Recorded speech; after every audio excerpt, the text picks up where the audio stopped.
What is your definition of free will? A lot of people mistake free will for like predetermination. Yeah, for sure. I think. Yeah, absolutely. I definitely agree. I think humans don't have much free will other than deciding momentary decisions. And even that, I think there's a lot of internal sway, to drop a book title, that happens, just subconscious programming that pushes us in different ways to do the different things we do. We don't teach people how to live. Yeah. And God knows we don't teach people how to die. Speaking of like generational anxiety, what are your thoughts on this new, I guess, I don't want to say growth because I think it's kind of been under the radar for years now, but this new approach to treating things like anxiety and depression and suicidal thoughts through like psychedelics. My parents are from Eritrea, and as far as mental health goes, is minimal definitions, right? And there are people who are maybe schizophrenic. I actually watched a TED Talk about this too, and this guy who traveled, he's a traveling psychiatrist, and he met with different tribes across the world, and he was focused on schizophrenia in particular, and he'd go to these various places, and they would define what normally would be considered schizophrenics in the U.S. as voice hearers, right? And just that term and hearing and defining it differently. It was really, these people were like the shamans of the tribe. It's an enlightening factor, right? And it's like they could hear voices, and they were healers, and they were, they had a mystical connection.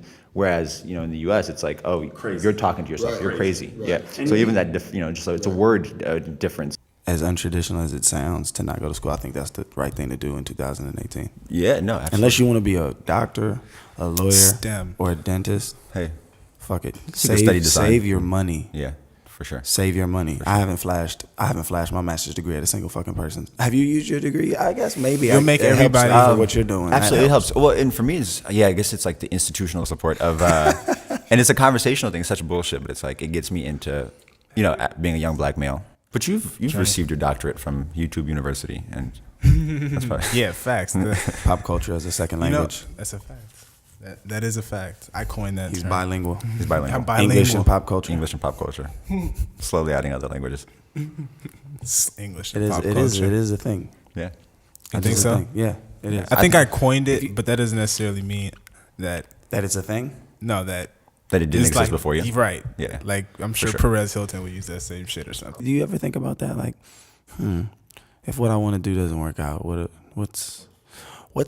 is there a net underneath me, essentially? Like, if I fall, am I going to land on something soft or hard? Yeah, I have a lot of I think, internal conflict and about, whether to use my degree, or as long as I'm legitimately happy every day. We talk about this a lot, just like waking up in the morning and I'm like, I like for what I have on my schedule for the day, and I actually, want to fully throw myself at this, that I'm good, and that's success in its own right. The only currency that really matters in life is freedom. Like to the freedom to be like, I don't, because essentially you can say money is important as much as you want, but all money does is give you freedom to make your own fucking decisions. For sure.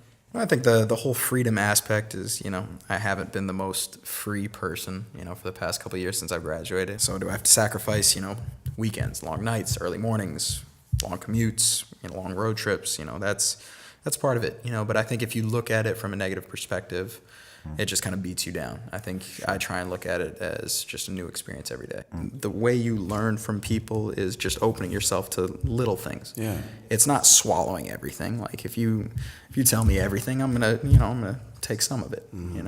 If someone else is just like 1, 2, 3, 4, 5, I'm gonna probably take 4 or 5. I'm not gonna take everything. And I think that's part of it. I think you kind of piece everything together in your own masterpiece, and I think that's what makes you you. People, lean to other things to take that break. Just like the play pause stuff, right? It's like people want to be on pause, but the world makes you play. So people do drink alcohol, smoke weed, or do whatever the fuck they want, whatever it is, in order to be on pause for however long. So, if you can be above it and take little incremental breaks or however long breaks you need, then I think that's a good thing. Yeah, personally. I agree. Yeah, definitely.